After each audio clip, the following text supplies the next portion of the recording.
Integration के इस video में जो है कुछ शानदार एमसीक्यू प्रॉब्लम्स हम लोग देखने वाले हैं जो प्रीवियस ईयर्स के जो है एग्जाम में पूछा जा चुका है और साथ ही जो है आने वाले बोर्ड एग्जाम के लिए काफ़ी ज़्यादा इंपॉर्टेंट भी है। तो आइए एक एक करके जो है क्वेश्चंस को जो है हम लोग देखने का प्रयास करते हैं। ये सारा क्वेश्चन जो है फिलहाल इनडिफिनिट इंटीग्रेशन पर ही जो है इस वीडियो में मिलेगा। पहले क्वेश्चन के बारे में बात करते हैं तो यहाँ पे integral of dx by x into x plus two और टोटल जो है हमारे पास 4 ऑप्शंस दिया हुआ। तो ये जो पहला क्वेश्चन दिखाई दे रहा है ना, ये पार्शियल फ्रैक्शन पे बनेगा। एक चीज आपको शुरू में बता देना चाहते हैं कि कुछ एमसीक्यू प्रॉब्लम्स ऐसा मिलेगा ना जिसका देखते आंसर बता सकते हैं, और कुछ एमसीक्यू प्रॉब्लम ऐसा मिलेगा जिसमें थोड़ा बहुत लिखना पड़ेगा और हमें तो समझाना है, इसलिए हमको थोड़ा बहुत लिखना पड़ेगा ताकि आपको बढ़िया से समझ में आ जाए। बाकी आप प्रैक्टिस करेंगे तो आपका टाइम मैनेजमेंट सही हो जाएगा और आप कम समय में जो है क्वेश्चन का आंसर दे पाएंगे। चलिए आते हैं क्वेश्चन नंबर 1 में। तो सबसे पहले ध्यान से देखिएगा, इसको हम ऐसे लिख सकते हैं, ऊपर 1 छुपा हुआ, नीचे जो है x into x plus to है और विथ रिस्पेक्ट टू x है। तो ये जो हमारा क्वेश्चन दिखाई दे रहा है ये पार्शियल फ्रैक्शन के कॉन्सेप्ट के बेसिस पे बनेगा। तो इस वाले पार्ट को हम लेकर के चलते हैं, लिखेंगे यहाँ से, ध्यान दीजिएगा। We put 1 by x into x plus two. इसको समझिए, स्प्लिट करने के लिए हम लोगों को हेल्प लेना पड़ेगा a by x plus b by x plus two के। पार्शियल फ्रैक्शन का कॉन्सेप्ट आप पढ़े होंगे तो आपको इजीली समझ में आ जाएगा। अब आगे बढ़ते हैं तो यहाँ से हो जाता है 1 by x into x plus to. देखते चलिएगा, इधर नीचे एलसीएम ले लेते हैं तो हो जाता है x into x plus to. यहाँ देखिए डिवाइड कीजिएगा तो x से x कट जाएगा तो x प्लस टू बचेगा, a से मल्टीप्लाई होगा तो a into x plus to हो जाएगा, प्लस x प्लस टू से x प्लस टू कट जाएगा तो b बचेगा, x से मल्टीप्लाई होगा तो क्या हो जाएगा bx। अब डिनोमिनेटर से डिनोमिनेटर आपका कट जाएगा तो यहाँ से क्या बच रहा, तो ऊपर 1 बच रहा और इधर है a into x plus two plus क्या हो जाएगा तो bx हो जाएगा। तो यहाँ से हम लिख सकते हैं 1 इक्वल टू a से x से मल्टीप्लाई होगा तो ax, a से 2 में मल्टीप्लाई होगा तो 2a और b से x में मल्टीप्लाई होगा तो क्या हो जाएगा bx हो जाएगा। अब देखते चलिएगा ध्यान से, तो यहाँ से लिख सकते हैं 1, इसमें भी x प्रेजेंट है, इसमें भी x प्रेजेंट है तो x को कॉमन कर लेते हैं तो हमारा बच रहा है a प्लस बी और प्लस क्या बच रहा है तो 2a बच रहा है। अब देखिएगा इसी फॉर्मेट में जो है ना लेफ्ट साइड में भी सजा देते हैं, तो इसमें तो कहीं x नहीं दिख रहा तो हम चाहें तो x इंटू जीरो लिख सकते हैं प्लस 1 और इधर x into a plus b हो जाएगा, प्लस क्या हो जाएगा तो 2a हो जाएगा। एकदम ध्यान से देखिएगा, यहाँ पे जो है x था ही नहीं LHS में तो x इंटू जीरो लिखेंगे तो कोई दिक्कत नहीं है, मल्टीप्लाई होकर फिर जीरो हो जाएगा, एज इट इज आ जाएगा और इधर जैसे था वैसे सजा लिए। तो समझिए कि यहाँ पे x का कोफिशिएंट क्या है तो जीरो है और यहाँ पर x का कोफिशिएंट क्या है तो a प्लस बी है। फिर यहाँ कांस्टेंट टर्म क्या है तो 1 और यहाँ कांस्टेंट टर्म क्या है तो 2a। तो जब हम इक्वेट करेंगे तो देखिएगा ध्यान से, हमारा a प्लस बी जो है ना जीरो के इक्वल हो जाएगा क्योंकि दोनों तरफ x का कोफिशिएंट सेम होना चाहिए। एंड यहाँ से 2a का वैल्यू जो है ना ये कांस्टेंट है और इधर से कांस्टेंट 1 है तो 2a का वैल्यू हमारा क्या हो जाएगा 1। तो 2a का वैल्यू 1 का मतलब a का वैल्यू कितना हो जाएगा तो 1/2। तो इसमें a की जगह अगर हम 1/2 डाल देते हैं और प्लस b इक्वल टू 0 तो यहाँ से b का वैल्यू हमें क्या मिल जाता तो -1/2। यानी ऐसा समझिए कि a का वैल्यू 1/2 मिला और b का वैल्यू क्या मिला तो -1/2। क्लियर है। अब यहाँ पे हमें इस चीज़ को जो है ना पुट करना होगा, क्योंकि इसी पार्ट को ना हम इतना लिखे हैं तो इसके जगह हम a और b को जो है ना डाल देंगे। तो देखिएगा वैल्यू पुट करने के बाद क्या होता है, अगले पेज में आ जाते हैं। तो देयरफॉर करके यहाँ से हम लिख सकते हैं, थोड़ा बड़ा क्वेश्चन है, integral of 1 by x into x plus two with respect to x। हम पूरा डीप लिख दे रहे हैं ताकि समझ में आ जाए। इस चीज़ को हम क्या माने हैं तो इसको माने हैं a by x plus b by x plus two और यहाँ विथ रिस्पेक्ट टू x। यही ना था क्वेश्चन हमारा, एक बार देख लीजिए, x into x plus to. हाँ ठीक है। तो a का वैल्यू 1/2 मिला और b का वैल्यू -1/2 मिला। तो यहाँ से i को हम लिख सकते हैं, a के जगह पे 1/2 बाई एक्स हो जाएगा और b के जगह पे -1।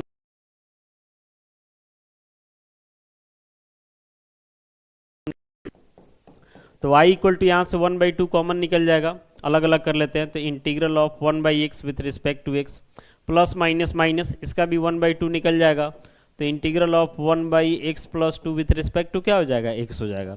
तो यहाँ से i को हम लिख सकते हैं 1/2 और 1 बाई एक्स का इंटीग्रल x के रिस्पेक्ट में क्या हो जाएगा तो लॉग मॉड x हो जाएगा, बेस e छुपा हुआ, फिर -1/2। यहाँ 1 बाई एक्स प्लस टू का इंटीग्रल क्या हो जाएगा तो log mod x plus two, base में समझिए कि e छुपा हुआ plus constant of integration c आ जाएगा। ठीक है। अब आगे बढ़ते हैं ना, तो 1/2 इसमें भी है, 1/2 इसमें भी है, तो 1/2 को कॉमन कर लेंगे। तो 1/2 को अगर हम कॉमन कर लेते हैं तो हमारा बच रहा log mod x minus log mod x plus 2 plus constant of integration C. तो यहाँ से लिख सकते हैं आई इक्वल टू 1/2। अब आपको लॉग के रूल से पता होगा कि लॉग ए माइनस लॉग बी रहता है तो लॉग ए बाई बी लिखते हैं। तो वैसे ही log mod x minus log mod x plus 2 है, तो लॉग क्या हो जाएगा, ऊपर मॉड एक्स और नीचे मॉड एक्स प्लस 2 हो जाएगा। बेस समझना, ई छुपा हुआ और यहाँ कॉन्स्टेंट ऑफ इंटीग्रेशन सी। इसी चीज़ को हम लिख सकते हैं आई इक्वल टू 1/2 लॉग एक साथ मॉड हो जाएगा x by x plus 2 plus constant of integration C. यही हमारा आंसर हो जाएगा। तो ये क्वेश्चन भले ही एमसीक्यू में था, लेकिन ये समझिए बिल्कुल लॉन्ग की तरह है, तो घबराना नहीं है। कभी कभी एक आध क्वेश्चन ऐसा आ जाता है, और अगर आपको स्किप करने का ऑप्शन मिल जाता है तो इस तरीके के क्वेश्चन को आप स्किप करके जो कम समय में बनने वाला उस क्वेश्चन को टारगेट कर सकते हैं। लेकिन अगर स्किप करने का ऑप्शन नहीं है तब तो करना पड़ेगा, समझ रहे ना। तो कुछ क्वेश्चन ज़्यादा समय लेता है, कुछ कम भी लेता है। आइए ऑप्शन देखते हैं। ऑप्शन देखते हैं कौन सा होगा। तो 1/2 log mod x by x plus 2 है, देख रहे ना यहाँ पे, और यहाँ पे प्लस सी है, यानी हमारा सही ऑप्शन जो है बी हो जाता है। क्लियर है। बढ़ते हम लोग जो है नेक्स्ट क्वेश्चन में। नेक्स्ट क्वेश्चन 2 है। अब देखिए कि डायरेक्ट फॉर्मूला पे ही आ गया। बोले ना कि कुछ क्वेश्चन समय लेगा और कुछ क्वेश्चन ऐसा होगा जिसको देखते आंसर बता सकते हैं। तो यहाँ पे जो है ना क्वेश्चन क्या है कि integral of square root of a square minus x square with respect to x, और टोटल आपके पास 4 ऑप्शन दिया हुआ। तो इसका डायरेक्ट फॉर्मूला ही होता है, ये ऑप्शन सी आपका मिल जाएगा, यानी x/2 into square root of a square minus x square plus a square by 2 sine inverse x by a plus constant of integration C. तो ये सीधे फॉर्मूला से याद हो गया। फॉर्मूला अगर पता होगा तो डायरेक्ट टिक आउट कर सकते हैं, पूरा समय बच गया इसमें। बढ़ते हम लोग जो है नेक्स्ट क्वेश्चन में। नेक्स्ट क्वेश्चन देखिएगा, integral of log x by x है विथ रिस्पेक्ट टू एक्स है, और टोटल हमारे पास जो है 4 ऑप्शन दिया हुआ। इसमें समझाने के लिए थोड़ा सा हमें लिखना पड़ेगा। ये जो लॉग एक्स है ना, इसको कुछ मान लेते हैं, हम पुट कर देते हैं कि लॉग एक्स जो है ना यू के इक्वल है। अब दोनों तरफ एक्स के रिस्पेक्ट में डिफरेंशिएट होगा, तो लॉग एक्स का डेरिवेटिव एक्स के रिस्पेक्ट में 1/x हो जाएगा, और इधर हो जाएगा D you by D x. ठीक है, तो लिख सकते हैं 1/x, उधर से dx आ जाएगा डी यू के इक्वल। तो देयरफॉर करके हमारा आई हो जाता है इंटीग्रल ऑफ ध्यान दीजिएगा लॉग एक्स है, तो लॉग एक्स के जगह पे तो यू आ जाएगा। बाकी इसमें 1/x dx बच रहा, तो 1/x dx के जगह पे डी हो जाएगा। इसको इंटीग्रेट करेंगे तो u square by 2 plus constant of integration C हो जाएगा। अब यू का वैल्यू क्या है, तो यू का वैल्यू डाल देंगे, तो लॉग एक्स है इसका whole square by 2 plus constant of integration C. Check करते हैं ऑप्शन, देखिए तो 1/2 लॉग एक्स का whole square plus constant of integration C, यानी सही ऑप्शन यहाँ पे हमें क्या मिल गया, तो ए मिल गया। क्लियर है। बढ़ते हम लोग जो है नेक्स्ट क्वेश्चन में। देखिए यहाँ पे क्या है, integral of cos root x by root x with respect to x, और टोटल यहाँ पर भी जो है 4 ऑप्शन दिया हुआ। इसमें भी थोड़ा पुट करना होगा। ये कॉस का जो एंगल है ना, इसी को मानते हैं हम, लिखेंगे यहाँ से भी पुट रूट एक्स को हम यू मान लेते हैं। अब एक्स के रिस्पेक्ट में डिफरेंशिएट कर देंगे दोनों तरफ, तो रूट एक्स का डेरिवेटिव 1/2 रूट एक्स हो जाएगा, और इधर से हो जाएगा D you by D x. ठीक है, हम देख लेते हैं हमको जरूरत किस चीज़ का, तो 1/√x dx चाहिए हमें, 1/√x, उधर से dx ले लेते हैं। अब ये 2 डिवाइड में उधर जाके मल्टीप्लाई में, तो इधर 2 du हो जाएगा। तो देयरफॉर करके यहाँ से लिखा जा सकता है I equal to integral of cos root x है, तो कॉस रूट एक्स का मतलब यू हो जाएगा। अब बच रहा 1/√x dx, 1/√x dx, तो इसके जगह क्या हो जाएगा, तो 2 du हो जाएगा। 2 कांस्टेंट है, बाहर निकल जाएगा, तो integral of cos u with respect to क्या हो जाएगा, यू हो जाएगा। अब 2 यहाँ से तो बाहर है, ये है। अब कॉस यू का इंटीग्रल यू के रिस्पेक्ट में, तो आपको पता होगा कि कॉस एक्स का इंटीग्रल एक्स के रिस्पेक्ट में साइन एक्स होता है, तो वैसे इसका साइन यू हो जाएगा plus constant of integration C हो जाएगा। तो यहाँ से हम लिख सकते हैं 2 साइन यू का वैल्यू डाल देंगे, तो रूट एक्स हो जाएगा plus constant of integration C हो जाएगा। चेक करते हैं ऑप्शन पहला, देखिए 2 sine root x plus constant of integration C, यानी फर्स्ट ऑप्शन हमारा ए हो जाता है। क्लियर है। बढ़ते हम लोग जो है नेक्स्ट क्वेश्चन में। यहाँ पे देखिए integral of square root of cos x into sine x with respect to x, और यहाँ पर भी जो है 4 ऑप्शन दिया हुआ। तो यहाँ पे रूट के अंदर जो दिखाई दे रहा है ना, रूट के अंदर सिर्फ कॉस एक्स है, इसी को मानेंगे। लिखेंगे यहाँ से we put cos x equal to u. अब दोनों तरफ x के रिस्पेक्ट में हम लोग डिफरेंशिएट करेंगे, तो cos x का integral derivative minus sine x होता है, और इधर डी यू बाई क्या हो जाएगा, डी एक्स हो जाएगा।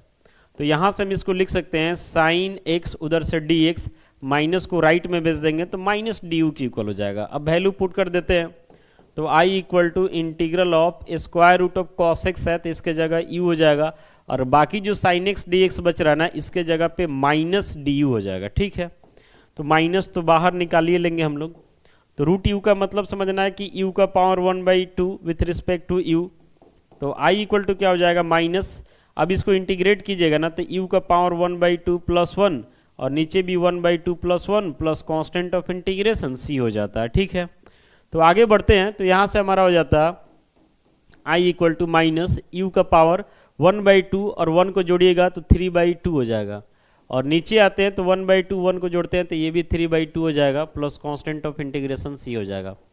तो i इक्वल टू ये नीचे वाला उलट जाएगा तो माइनस 2/3, 3/2 है तो उलट जाएगा तो 2/3 हो जाएगा, और फिर u का power 3/2 plus constant of integration c, last में u का वैल्यू डालेंगे तो माइनस 2/3, u का वैल्यू क्या हो जाएगा तो cos x, u का वैल्यू cos x का whole power 3/2 plus constant of integration c। Check करते हैं ऑप्शन, पहला देखिए नहीं हो पाएगा, दूसरा देखिए माइनस 2/3 है, माइनस 2/3 इंटू कॉस एक्स का whole power 3/2 plus constant of integration c, यानी यहाँ पे जो है सही ऑप्शन हमें क्या मिला तो b मिला। क्लियर है, बढ़ते हैं हम लोग जो है नेक्स्ट क्वेश्चन में, देखिएगा ध्यान से, इसको पहले एक बार लिखते हैं।